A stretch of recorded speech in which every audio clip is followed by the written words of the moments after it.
started, I just want to make sure that everybody can hear me. So can you just say kind of yay or nay in the chat? Just so I can, excellent, we're getting some yeses. Hooray, okay, we have broadcast. Thank you everyone. Wow, it's coming in fast and furious. Okay, super. Well, as I said, my name is Mary Collier. I'm the Professional Development Program Manager at the Ontario Museum Association, and I'm very happy to welcome you to our first webinar in this winter series. So we were very pleased to partner with the Ministry of Tourism, Culture and Sport to present this Learning Lab winter series, specifically focused on supporting museums with the Ministry's standards for community museums in Ontario. So at the OME, we've been working with the Ministry of Tourism, Culture and Sport to provide resources relating to the standards at our website, and I hope some of you have seen those already. So you can get to those standards from our homepage at museumsontario.com. But we're particularly pleased that this partnership is allowing us to present this winter series of webinars focused specifically on the governance and finance standards. So the OME has planned these webinars with subject matter experts to provide you some information on best practice, but also to provide a venue for you to connect with your museum and heritage advisors from the ministry to answer questions specific to the standards themselves. So I think many of you will have noticed that Elka has been quite active on the chat already, so she's not going to be speaking. Kathy Blackburn will be, but she's here as well. And our next two webinars in the next 2 Thursdays are on mission and vision statements and strategic planning. So if you haven't signed up for those, you can do so at our website, again, museumsontario.com. And we have a fourth webinar planned for April 4th, also a Thursday, on museum and fundraising ethics. So registration will open for that shortly. Just keep an eye out for that. And then also later this spring and summer, we'll have some more webinars and workshops and things about the other standards that are not governance and finance. So, as you can see, this is the agenda for the day. We are thrilled to have more than 90 people register for this webinar today, so that was really exciting. And I think we have about 68 people logged in so far, which is just a fantastic turnout. But I just want to make sure that everybody knows how to participate. I know we have some people who've never done webinars before. So as you can see, you've got slides in front of you, and you can hear the presenters like myself speak. And if you'd like to ask a question or make a comment, you can simply type your message into the chat at the bottom of the screen and then click the send button. If you don't want everybody to see your question, then you can send it privately to the presenters by using the send to drop-down menu just to the right there. And if you click on all presenters, that will only send to the person who's speaking and myself. So I'll be monitoring the chat as we go, and we'll do our best to ensure that all of your questions are answered. But if there's anything that we don't get to in this webinar, please make sure you identify those in your evaluation after the webinar.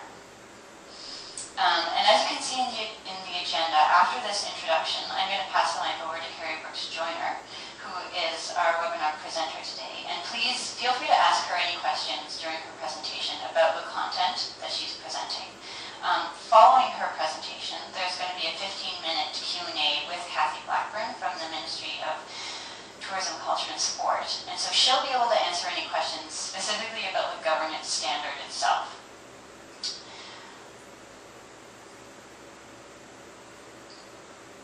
So now I'm just going to introduce our presenter.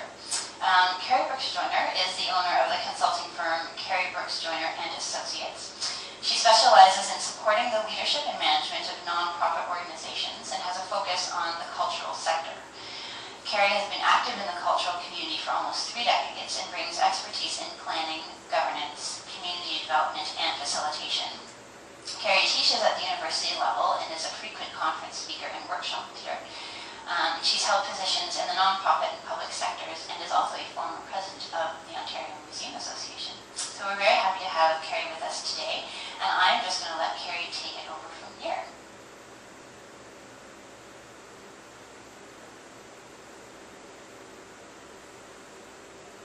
Terrific. So thank you for the opportunity today to talk about one of my interests, which is not-for-profit governance. And my consulting practice includes work with boards of directors. I worked with boards in my previous employment positions, but equally importantly, I am a board member. I just stepped down as chair of the Burlington Public Library Board, and I continue to sit on that board. I served at BPL as chair of the Finance Committee, the Audit Committee, the CEO Evaluation Committee. I co-chaired the CEO Search Committee. I also sit on the board of Arts Consultants Canada, which is a very hands-on working board. And previous boards I have sat on included the Ontario Museum Association, Creative Burlington, and others. So I certainly know firsthand that board work is hard. You know, it's important work, and that it is work that is never done. I also know that well-functioning boards can accomplish wonderful things. So our goals today are simple. First of all, to get a handle on what governance means, and particularly what it means in a legal context. To talk about what good governance looks like in day-to-day practice. And then talk about specific ways that boards can put best practices into practice without a huge financial investment. And please do post your questions throughout the presentation. So let's start off with, what is governance? In the museum world, we use the terms governance, governing a lot. The ministry has a governance standard. The OMA provides frequent workshops on governance, and there's lots and lots of literature on the subject. But what does it really mean? The word governance derives from the Greek verb, which means to steer. So governance is what a board, as a governing body, does. So in terms of a not-for-profit organization, the purpose of the board is to govern, steer, or lead the corporation. Now we know that there is a relationship between board and organizational effectiveness. So good functioning boards does equal good functioning museums. Now what or who is the governing body should be very simple, but we know within the museum world that sometimes it's not. The first thing to do is to identify the corporation or the incorporated entity. Now under federal and provincial law, entities can be incorporated as a for-profit or as a not-for-profit corporations. And sometimes this is described as a corporation with share capital or without share capital. Now a board, or sometimes like in the OMA situation called a council, it is a legal requirement and an integral part of a corporation, regardless of whether it's a for-profit or a not-for-profit corporation. So some museums are incorporated as an entity all on their own. Others are an activity or an online department within a larger incorporated body, such as a municipality or a university. And in some cases, especially with municipal museums, we see layers of governance where there's both a city council and an advisory board or a committee in place. So it's key to identify what or who the corporation is, and the board of that corporation is then the governing body. So the buck stops with the governing body. It's responsible and it is liable. So to me it's important to distinguish between authority and responsibility. So a governing body can delegate some authority to others, such as staff or a committee or to an advisory board. For an example, a board can give the museum manager the authority to spend up to $5,000 without additional board approval. Or City Council can authorize an advisory committee to oversee collections acquisition on its behalf. But at the same time, the board cannot delegate its responsibility to govern the corporation because it is ultimately responsible. So the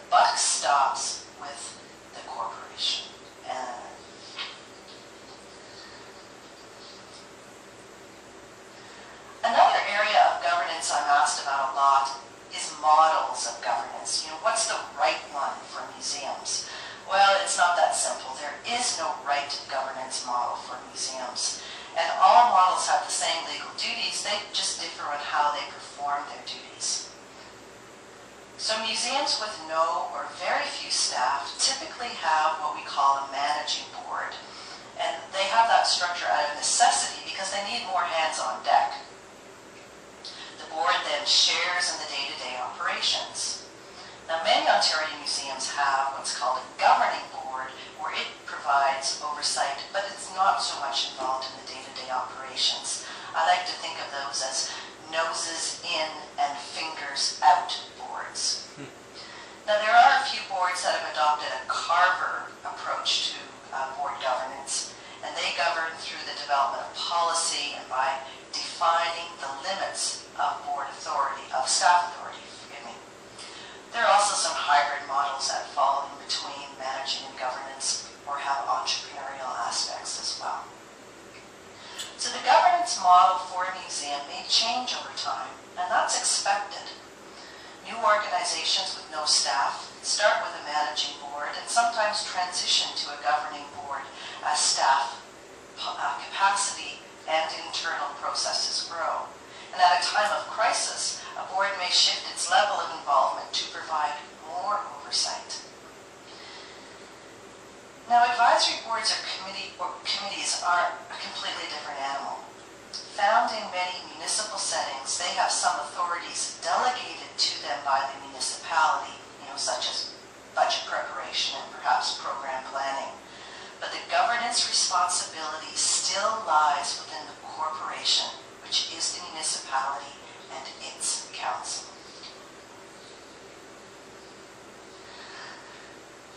Just as there's a difference between food and good food, there is a difference between governance and good governance.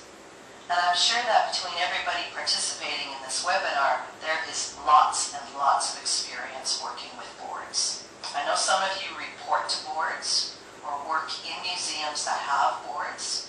Some of you are board members. And as a museum community, we certainly read and talk and complain about boards. And it's a fact that some boards are more successful than others. And you have the opportunity to provide some input. So my question to you is, from your own knowledge, and not necessarily as a comment about your own site, what are some characteristics of boards that don't work well? So let's see some examples.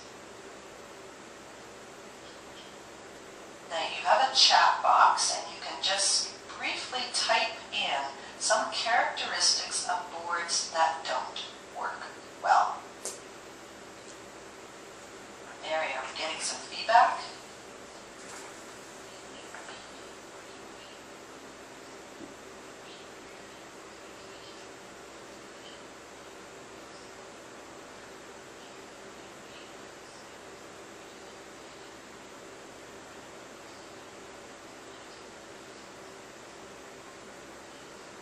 Oh, all of the above are very good examples of boards that aren't working very well. But now I'm going to put another hat on or another lens on, and what can you tell me about a board that is successful? What do they look like?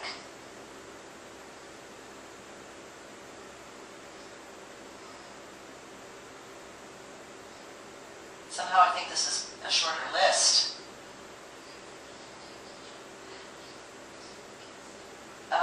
Okay, so they listen, they make connections, there's proper coordination among members, they're active, regularly scheduled meetings with an agenda, oh yeah, respect, they have a purpose, specific roles. Yes, all of the above are very good examples of boards that are functioning and working well. Now, of course, we all want to work or sit on boards that work well. So let's talk. Mary's just pointing me back. Okay.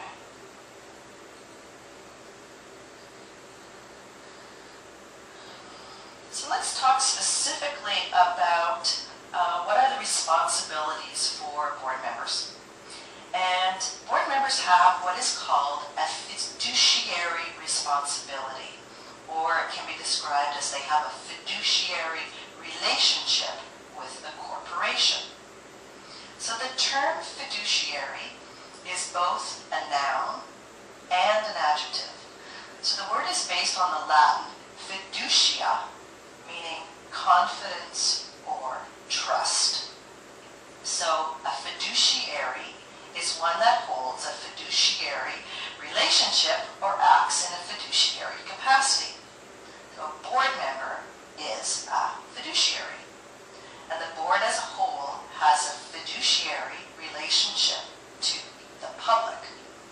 And this is where the concept of museums having a public trust role comes in. So in Canadian legislation, board members are referred to as directors, and I'll use the term board member and director interchangeably. So in practice, fulfilling its fiduciary responsibilities, boards oversee the affairs of the corporation. And the slide shows some very specific ways that a board does that. And if we consider the CMOG governance standard and all the documents it requires you to submit as part of your application, it is essentially seeking evidence that the corporation is fulfilling its fiduciary responsibilities by managing and overseeing the museum.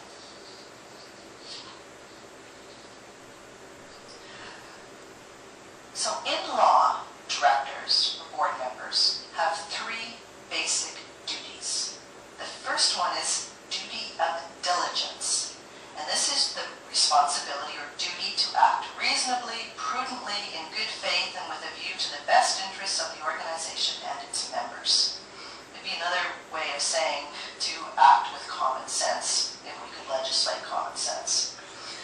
And this is where the term due diligence comes from. And that's a term we use a lot when we're talking about boards. So in practice, this means that when performing their duties as directors, board members are expected to exercise the same level of care that a reasonable person with similar abilities, skills, and experience would use in a similar circumstance. So what does that mean? So if a director has an area of expertise, such as being an accountant or a lawyer, he or she has a duty as a director to act in a way that corresponds to his or her professional abilities. Therefore, an accountant on the board is held to a standard of care of his or her profession and not that of a layman. So directors have a responsibility also to manage risk for the corporation. They are to act cautiously and to consider the consequences of their decisions and actions before they undertake them. They are also to be honest and transparent in their dealings with members, with the public, and with each other. So diligent directors are also well informed about the activities and finances of the organization. So to demonstrate that they are fulfilling this legal duty, board members would be wise to be active and engaged board members. So the second duty is called the duty of loyalty. And that's to place the interests of the organization first and not use one's position as a board member to further your own interests. So in practice, this means that loyal directors avoid putting themselves in a conflict of interest situation. But when this is unavoidable, they are to act appropriately by disclosing the conflict at a board meeting and then not play any part in the discussion, influence, or in the decision relating to that interest. Confidentiality is also an important aspect of the duty of loyalty. So directors have an obligation to keep the museum's organizational business private and not to discuss certain matters externally. But this does not mean that the board operates in secret. Board decisions are public, and your minutes should be available to your members.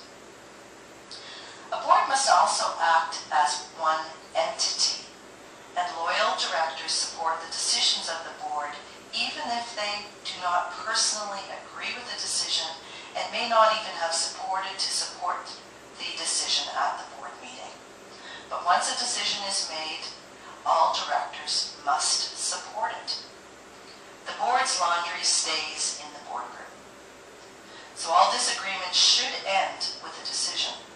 And once a board decision is is made, it is the board's position, and individual directors have a duty not to continue to voice their individual agreement.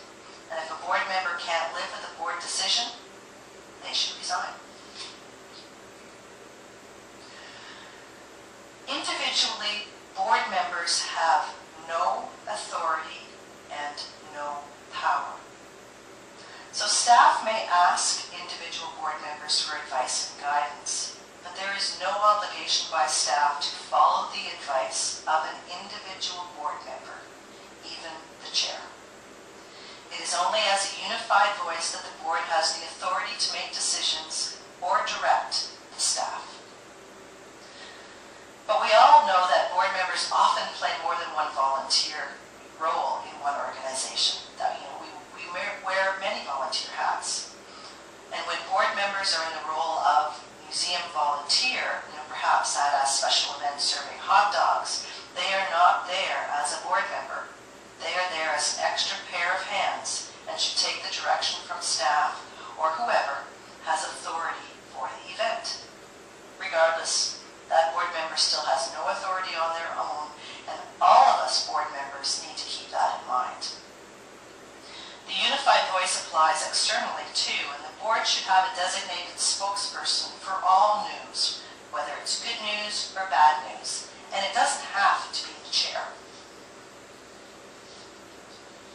The third legal duty of boards of directors is the duty of obedience. And that means to act within the scope of the mission and the governing policies of the corporation, and to follow other laws, duties, and regulations that apply.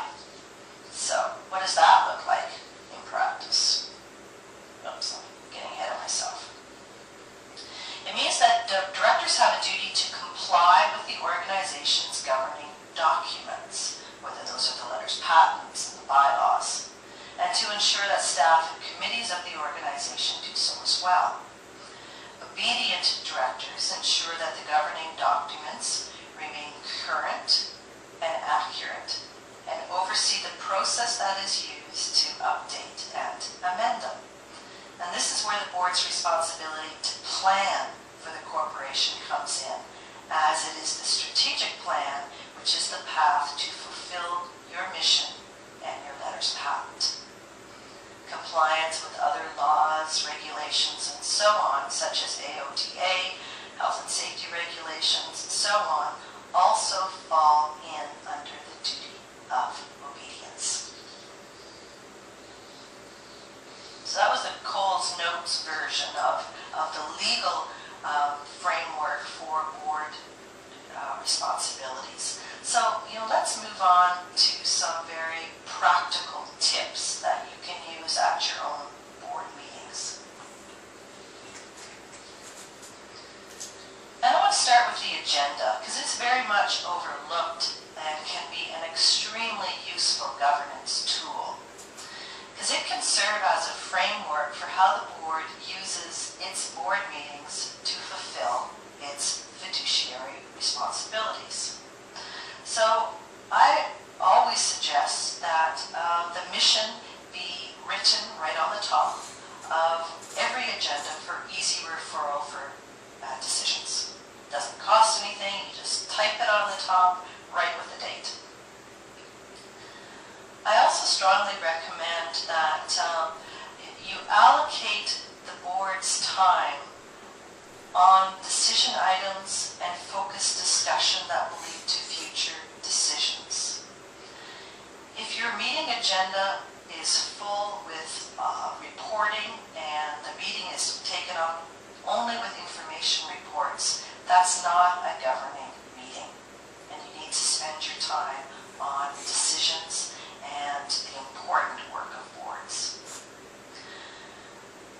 Another suggestion I have is that every meeting or every second meeting, every quarter, that one of your board meetings includes a deliberate board development aspect, such as discussion about ways to improve your meetings, or it could be a roundtable discussion about an article on conflict of interest, or some other aspect of governance. It doesn't have to take a lot of time. It could be as short as 15 minutes as part of your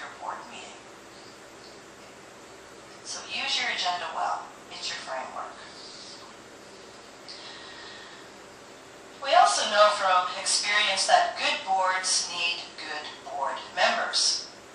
And what defines a good board member for your museum may be different than it was when your museum was formed. It may be different than what you needed 5 years ago, and what you need next year may be different than the board members and skills you have now.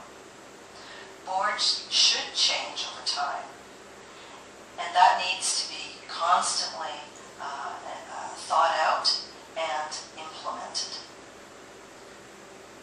So I encourage boards to think about the skills and knowledge that they need for the board at the moment, and that they will need for the board in the future as they think about recruitment and twist arms to encourage people to join their board.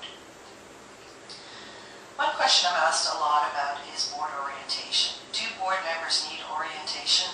Absolutely. Because board members need information to be good board members. And handing new members a stack of papers to read is not orientation. A 2-hour session on a Tuesday night is not orientation. Board members need and deserve a methodical introduction to your organization, to its mission, and how it accomplishes its mission. He or she needs to know who you serve. Why do those people visit or participate in your museum? He or she also needs to know what success is for your museum and how do you measure it. Board members also need skills to be good board members. Very practical skills like how to chair a good meeting, how to manage conflict, how to move the conversation at a board meeting from conversation to decision, and other things like how to read a balance sheet, and basic public speaking and media relations. That's just a short list of some of the skills that you want to see on your board as well. I have a question of what do I mean by farm team? So the first bullet on the slide that's up is use committees as the farm team. And that is a sports analogy, forgive me for that. But committees are a good place to start training future board members, because really they're having a dry run as being a volunteer for your museum at the committee level. And if someone is a productive, active, good committee member, they may be a good candidate for your board. So certainly look to your committees for potential future board members. So just as the Montreal Canadiens, they look to the Hamilton Bulldogs for future prospects, I'm encouraging you to look to your committees for future prospects for your board. There's also a question about the approximate number of members to do this. Please give me a little more. To do what? To do the board recruitment? I would suggest a small subcommittee of the board could be tasked with coming up with a list of skills and identify some future prospects to bring back to the full board, or it could be part of your regular board meeting that it's a focused discussion and all board members participate. You could do it either way. But board development, just like staff and volunteer development, is a continual commitment by both sides. So it's got to be a commitment by the organization, the museum, and a commitment by the individuals to constantly expand their skills and knowledge that they are bringing to the board table.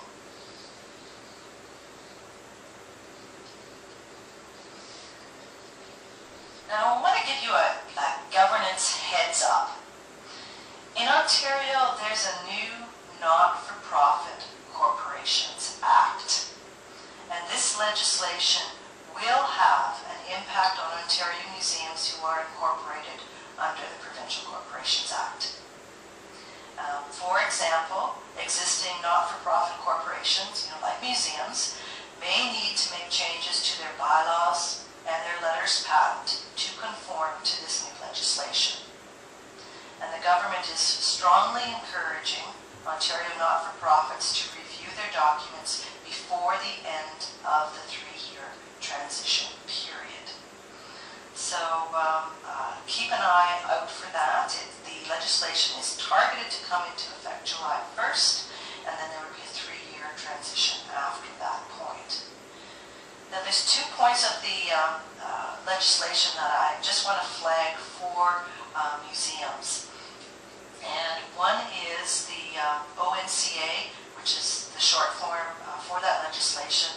It defines a maximum term for board members of 4 years. Now, I know from experience that there are many Ontario museums whose bylaws do not specify a board term, and this change in legislation would require that.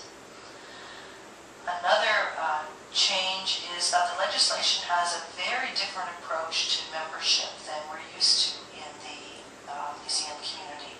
So museums who have members, a broad membership, such as family members, perhaps honorary or lifetime members, must be aware that under the new legislation that these members would become voting members, and that may not be in the best interests for your museum and the stability of it. So I'll just flag that for you.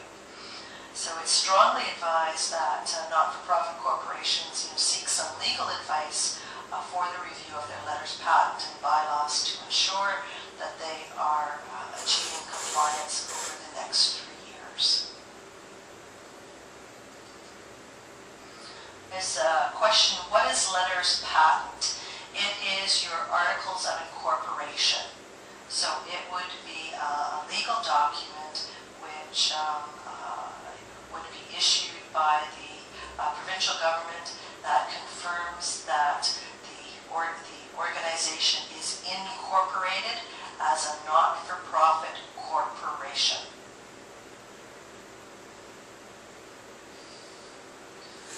Another question is there a set number of people to form a board, and does this vary compared to an advisory committee?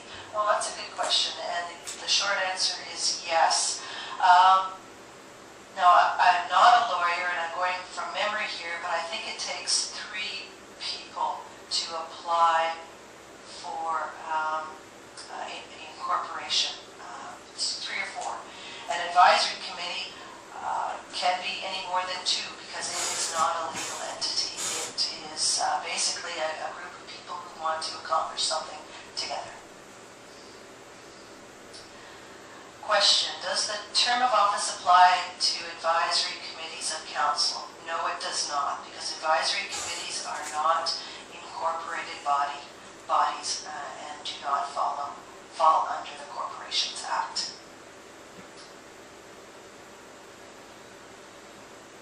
Another question, if we are not-for-profit, can we have longer members? No.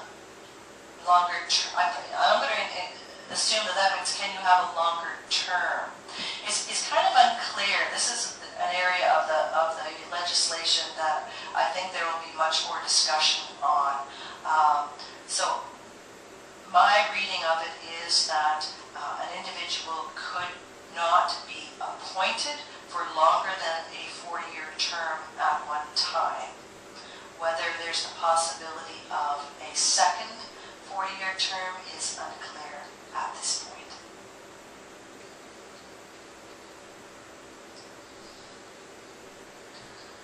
Other questions? Does the maximum term of 4 years also apply to advisory committees? No, not at all, because advisory committees are not falling in under the legislation.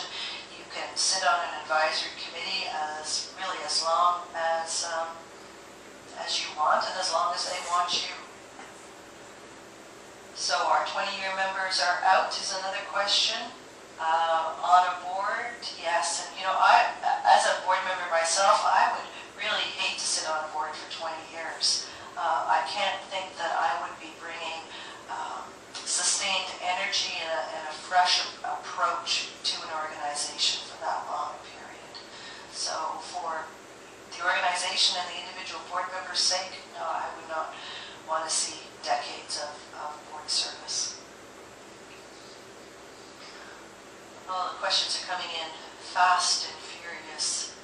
So if no one takes the job after 4 years, what happens? Well, that's a real governance issue for your board of directors, and I would look at board recruitment as a constant responsibility, needing constant effort. And I mean, ideally, you want your board to cycle on and off on a staggered basis, so you don't lose your entire board all at the same time. So you might have two people who come off your board in year one, and two new additions, and then the following year, two people come off and two new additions. So there's constantly some turnover, but some consistency to the core of the board.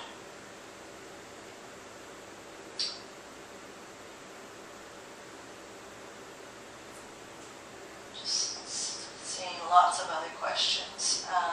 Can the manager of the museum be a non-voting member of the board? I do not recommend that museum staff also sit on the board. To me, museum staff have a lot of authority granted to them or delegated to them by the board. And let me go about this in the other way. The museum director is staff, and the board of directors is the employer. And I think it's prudent to have a clear line between the employer and the employee. And once the museum director is also a member of the board, they assume the liability of the board member, but yet as a non-voting board member, as staff would be, they don't have the ability to participate in the full board activities. And so I don't recommend it, and if you are a museum director who is also a board member, I would not want to be sitting on the board that's employing you. So have that discussion at your board table. Question, can board members repeat after a hiatus? My understanding from reading the legislation is yes, you can take a board and then go back on. I think you have to be off for a set period, which may be a year or so. What is the benefit of museum membership? And this is where the museum community needs to be clear on the difference between how we use the word member and how the New Corporations Act is using the word member. When we talk about museum membership in the museum community, we're talking about the people who are saying that they're interested in our museum and they're willing to pay an annual fee in return perhaps for free admission and getting a newsletter and showing their support for the museum. In terms of a corporation, a member is a voting member, and that's not the same thing. So we just need to clarify in the museum community the difference between a voting member for the corporation and those we want supporting our museums in another way. So it's the word member that's going to be the sticky point. And once the New Corporations Act is enacted, it will automatically roll those members who are our supporters into voting members. So that's an area of the bylaw that you want to clarify before the legislation comes in place. So it doesn't mean you can't have family members, but we're going to have to call them something else. Friends of the museums. Yes, that's very true. That would be a way of clarifying the difference between a member of the corporation and a friend or supporter of the museums. Question, should the museum director be present at board meetings simply in an informative capacity? Yes, the museum directors should certainly be present at all board meetings for participation, for information, but also to participate in the discussions that the board would like his or her input and advice on.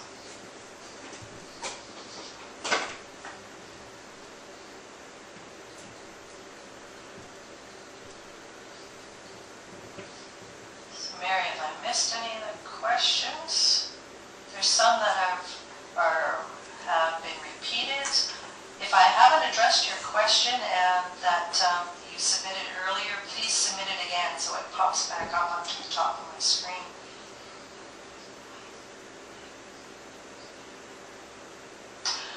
Well, museum members other than the board, let's call them friends, just for the point of clarification, can be a source of revenue if they pay an annual fee for that status.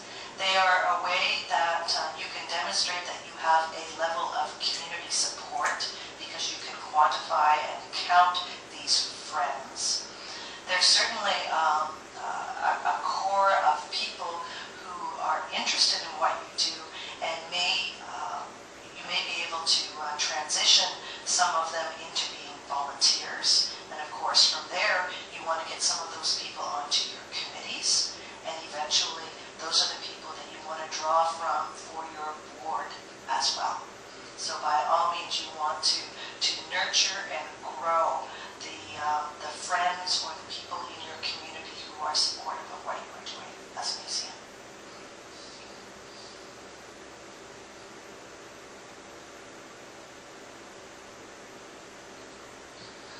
So in summary, we need our museums in Ontario to have good governance and to be effective. Good governance is also a legal obligation. And I encourage all of you, whether you're staff or you're a board member, to go back to your museum and make at least one change in your practices to raise the bar of good governance at your site. Now there's lots and lots of very good free resources out there. And the first one listed is from Industry Canada, that primer for directors and not-for-profit corporation. I mean, it is a little dated now. It's 2002, and it does not reflect the Ontario Corporation, because this one has a federal orientation, but it's still an excellent and easy-to-read electronic book that you can download for free. It's particularly good on the roles and responsibilities for board members. So I strongly encourage all of you to take a peek at it and download it in its entirety and share it among your board members. It's an easy read. The Canadian Not-for-Profit Library Network lists lots of resources, as does Charity Village, and I know that museums are frequent users of both of those resources. My caution to you is to recognize when you are reading Canadian stuff versus American literature, as the legal requirements and in particular the accounting practices in the two countries are difficult. Now, Board Cafe is an American site, but it's a really easy and helpful column. The articles are short enough to include in a board package, for example, on one sheet of paper, and they're very good conversation starters. I really enjoy seeing that pop up in my basket, and I always make a point to read the Board Cafe. There is some free legal advice out there, and I've just listed one access point, but there certainly are others.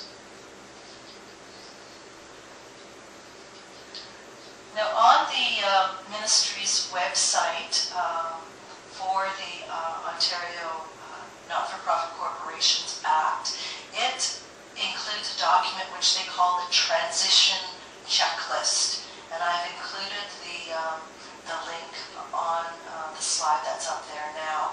It's just flagging the different areas that the legislation could have an impact on a typical not-for-profit, and gives you some suggestions on what you should be looking for.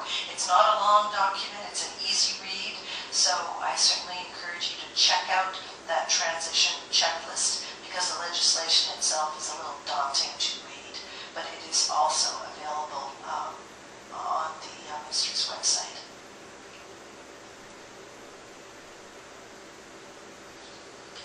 The Chartered Accountants of Canada has a whole series of booklets, 20 questions that you should ask your audit committee, or 20 questions new board members should ask.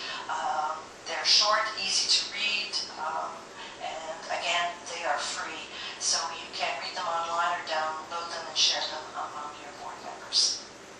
Now, service organizations like the OMA, the CMA, the ONN, which is the Ontario Nonprofit Network, and there's lots of others, provide a tremendous amount of online resources, professional development workshops, like this webinar. So I certainly encourage you to check out the service organizations that you belong to and the training and resources that they provide on a free or nearly free basis. Other questions. Where do you get a copy of the legislation? It is online through the Government of Ontario, so it would also be under the similar link to the ONN transition checklist. It's on the same part of their website, so certainly go to the www.sse.government.on.ca and you can search it and it will come up. Oh, and Mary's gone even further and she's given you the link in the actual chat.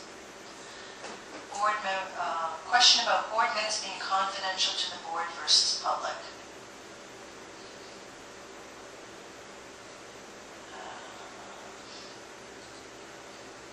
Just read the rest of these questions.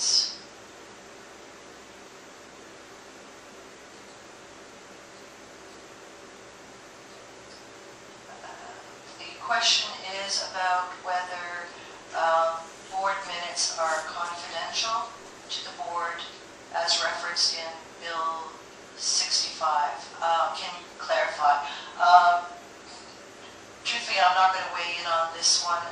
My understanding as a board member is that the minutes are public documents, but if a lawyer is giving advice otherwise, then that's actually very interesting. But if we look at our city council, certainly their proceedings, their minutes are public, and they are posting them online.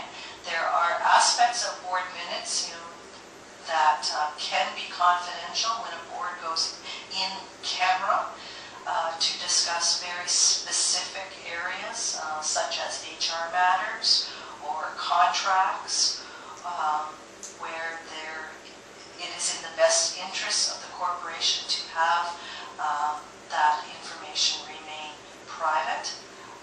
That portion of the board minutes are not public, though any decisions that are made within the in-camera session do become part of the public record.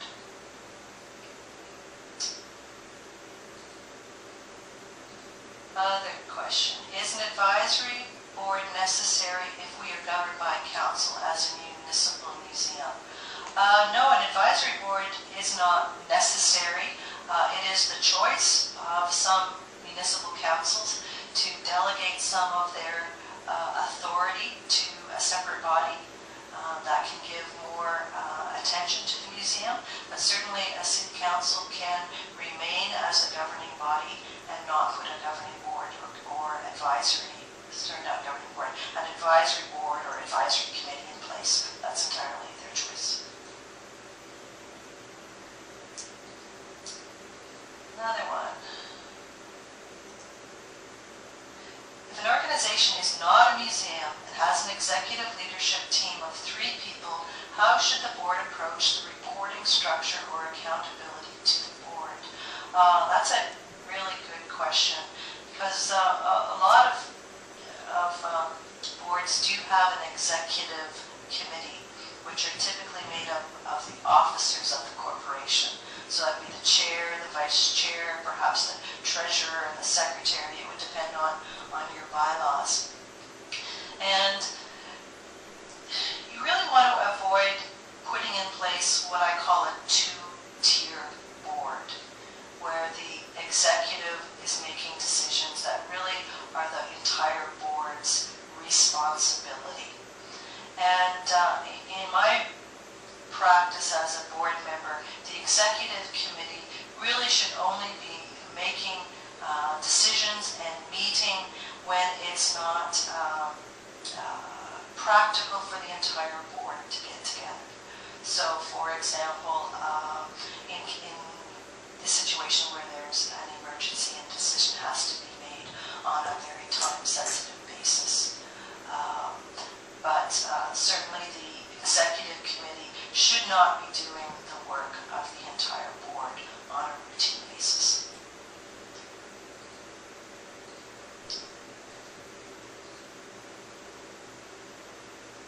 So, other questions?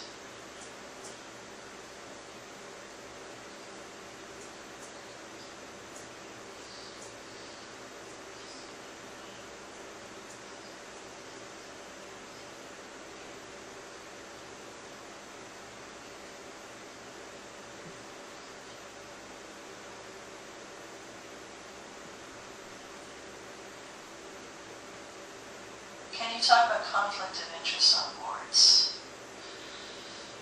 Sure. I guess my short answer is, avoid it at all costs. There's been a lot in the press about conflict of interest at the municipal level, and it certainly heightened the awareness of the importance of avoiding conflict of interest. And I think one lesson that we've learned is that it's also the appearance of conflict of interest that a board wants to avoid as well.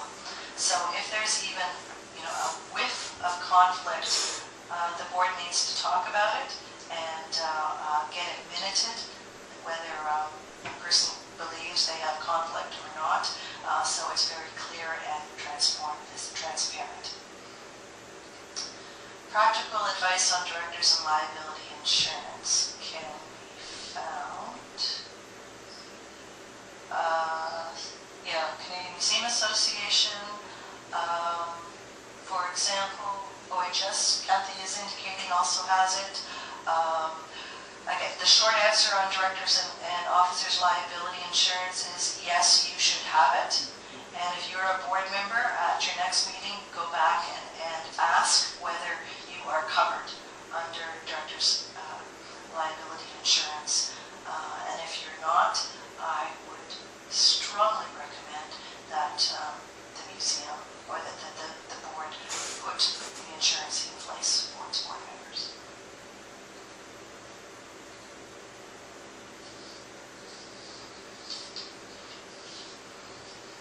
So that concludes my presentation.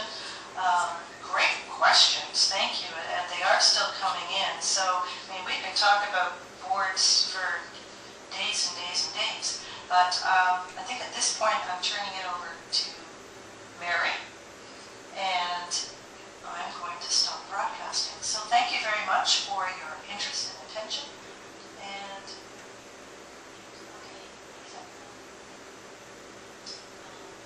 first of all, I'll ask if you can hear me.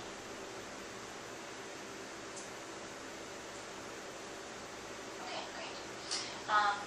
Thank you, Carrie, for that presentation.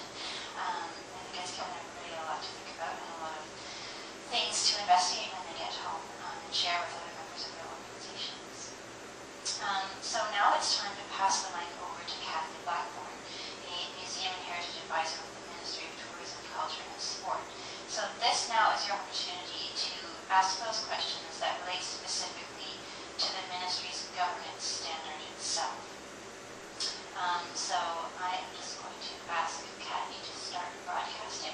I want 2 minutes to provide the context to this for the questions that are in response to the questions people had posed on registration about what they wanted to know from this section of the webinar. So this section is on roles and responsibilities of the board regarding standards compliance. So if you aren't part of the Community Museum Operating Grant, which are those that are required to meet the standards, then this is just for information piece. So the governing body is established by a written document, as Carrie indicated. Board commitment to good practice includes policy development and review, and short and long-term written plans. These are coming from the governance standard. Board's commitment to ethical practice, and board commitment to regular meetings that are documented with agenda and minutes, as again came in Carrie's presentation as well. So those are pieces from the standard that specifically relate to board roles and responsibilities. And then the areas that required improvement in general in the sector were policies indicate regular review, revision by the governing body with date and signature, and I would suggest the question about whether council needs to have advisory committees. If council isn't paying attention to your policies, then you might want an organization delegated responsibility for that. Policies include recognition of and commitment to a museum ethical guidelines as opposed to municipal guidelines that govern council. For example, CMA ethics guidelines, CMA guidelines, roles and responsibilities of museum boards of trustees, the ICOM Code of Ethics for Museums. And I want to note here that commitment to ministry standard is not ethics. We did see that in some of the policies, and I don't want to say we're not ethical, but those aren't ethics. That's not a source of ethics. Ethical fundraising and financial accountability code would be another source of ethics if the board or advisory committee has this as a responsibility. And then the additional piece, which will be addressed in a later webinar from the OMA, which is planning, strategic planning with timelines and responsible, and that is identified as a governance responsibility according to the standard. So the standards questions were posed in advance. A few of them had to do with standards and general overview, kept up to date on current standards, provide location of this information. So all of that is available. Mary mentioned off the top that it's accessed through the OMA website. It's also available on the Ministry of Tourism, Culture and Sport website. If you get to that website, you would click on Culture, click on Museums, and then click on Standards for Community Museums in Ontario for the standards themselves, or click on Reporting on Standards for questionnaires and the context of the review. There was one other question that was asked, and it had to do with a strategic plan and collections care and physical plan. The best way to address short and long-term goals within those two standards when the strategic plan is dated and currently under review.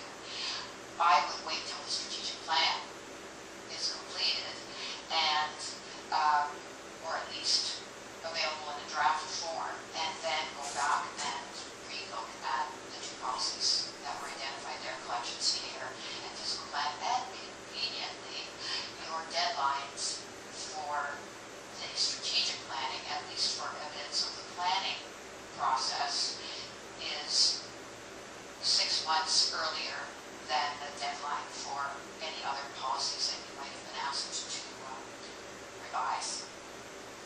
So now I am ready for any other questions that people might have for Olga and myself.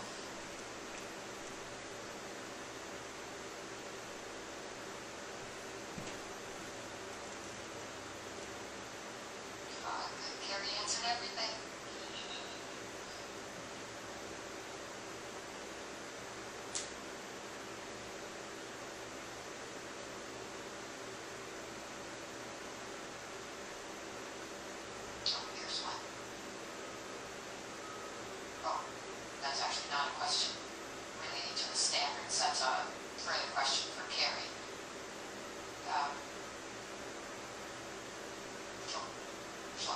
Shall I sign up?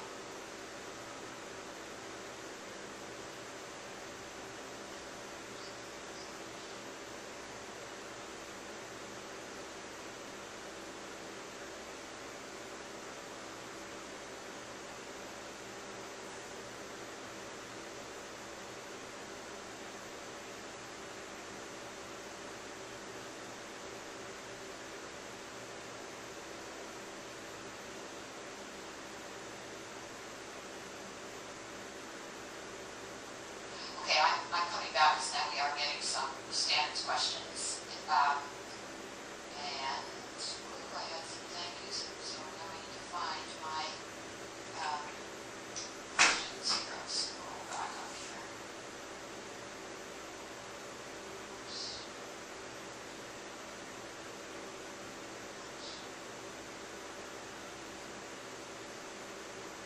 Okay. Oh, how does it go? Can I make this bigger? They're splitting in faster than I can focus. Okay, maybe I'll start at the bottom. Oh, this is the bottom is a question for Carrie. Betty, some of your wants from the review of policies, one should be incorporating action plans to go with the policy that goes with the standard. You certainly don't want strategic plans in policies.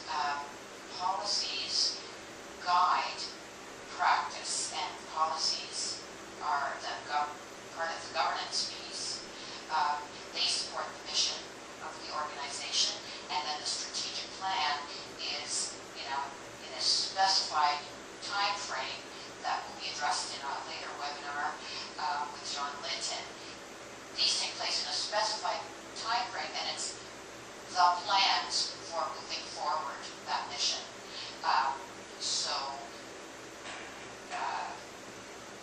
The policy rewrite requests are to ensure that policies are regularly reviewed and revised, and that they meet the needs of the standard representing good practice in that area of museum work. I think I may have rambled on that one. But call me, Betty, if that wasn't clear. Okay, so now I'm lost in the midst of questions for Carrie and questions for standards. When you say policies need to be reviewed and signed, is that by my advisory board or the governing board, council, or is that up to our internal practice and procedures? Yes, it's whoever's been delegated the responsibility. So again, referring to how Carrie started out with the corporation, if the municipality has delegated responsibility for policy oversight, authority for policy oversight to the advisory board, then yes, the advisory committee can do that. If the municipality hasn't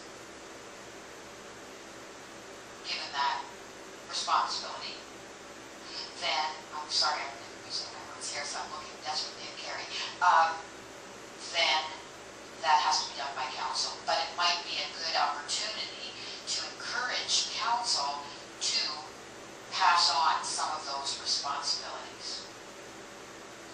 And that's, again, why I think in municipalities in particular, it is really good practice to have an advisory committee that can look after some of these museum-specific responsibilities that they might or might not feel council might or might not feel they have time to do. Okay, I'm sorry. Oh, and Elka responded to that one. I'm losing the standards ones because there's such a mix between questions from Carrie and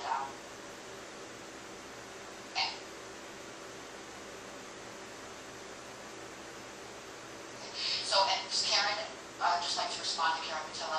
Great minds think alike. Thanks, Karen.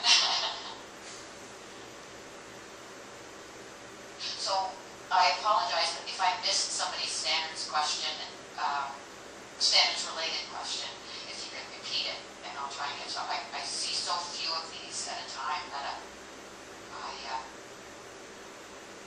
might be missing something.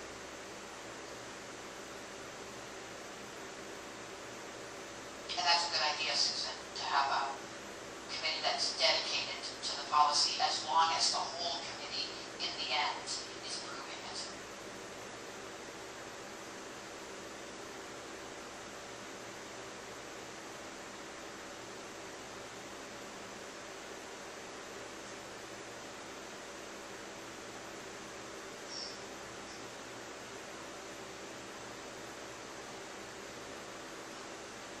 Hi, it's Carrie.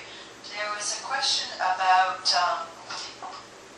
are there set procedures to go about reviewing the bylaws and policies? And no, there's not. I've certainly seen organizations go about it different ways.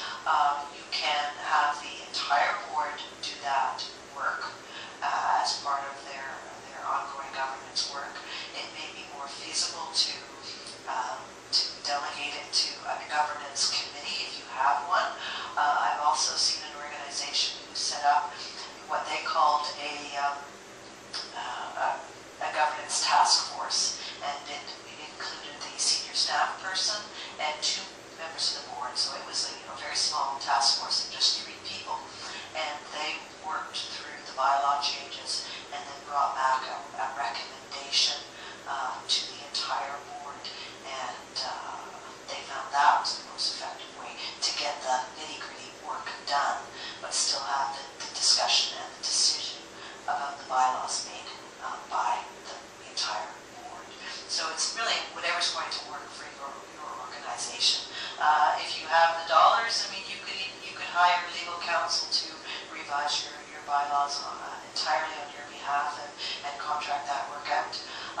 Or of course you can work with an external consultant, and of course I have a vested interest in you going that way as well. So whatever's going to work best for your museum to get that work done.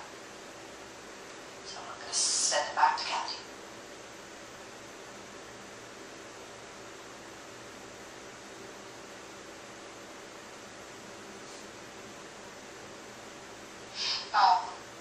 So we don't want the mission statements included in all the policies. We want the policies to reference the mission statements, because policies support the furthering of the mission. And this again will come up again in an upcoming webinar that is on mission statements and vision statements. Mission is on the agenda. Carrie reminded that it should always be on the governing body's agendas. That's good practice. It doesn't hurt to have it at the top of every policy, not in the policy, but right at the heading of the policy, so that it's manifest. You can see that that is the overarching piece that guides policy and planning.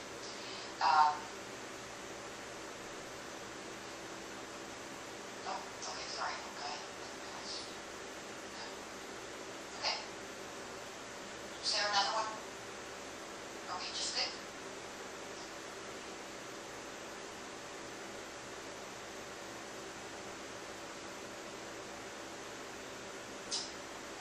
Okay, hi again, everybody. This is Mary Collier again, and this concludes our webinar for today. And I want to thank both Kathy and Carrie for their participation, and Carrie for her presentation today. As I said before, I think there's a lot of really good information and a lot to go back to your organizations with after today.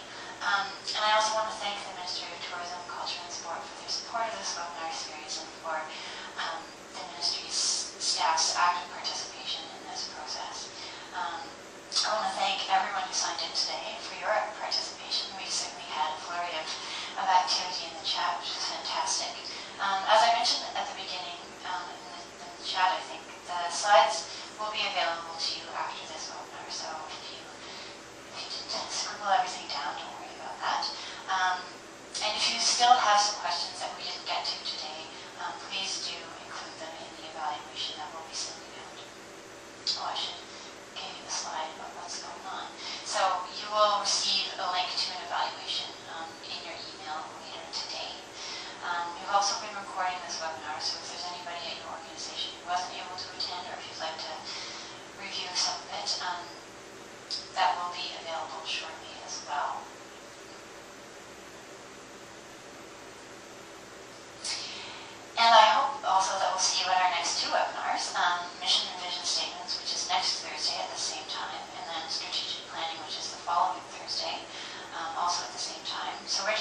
is open for those, and you can access that at our website. And then our next one coming up is on April 4th on museum and fundraising ethics. So keep an eye out for that one. Registration will be opening for it as well soon. So thanks again, everyone, for your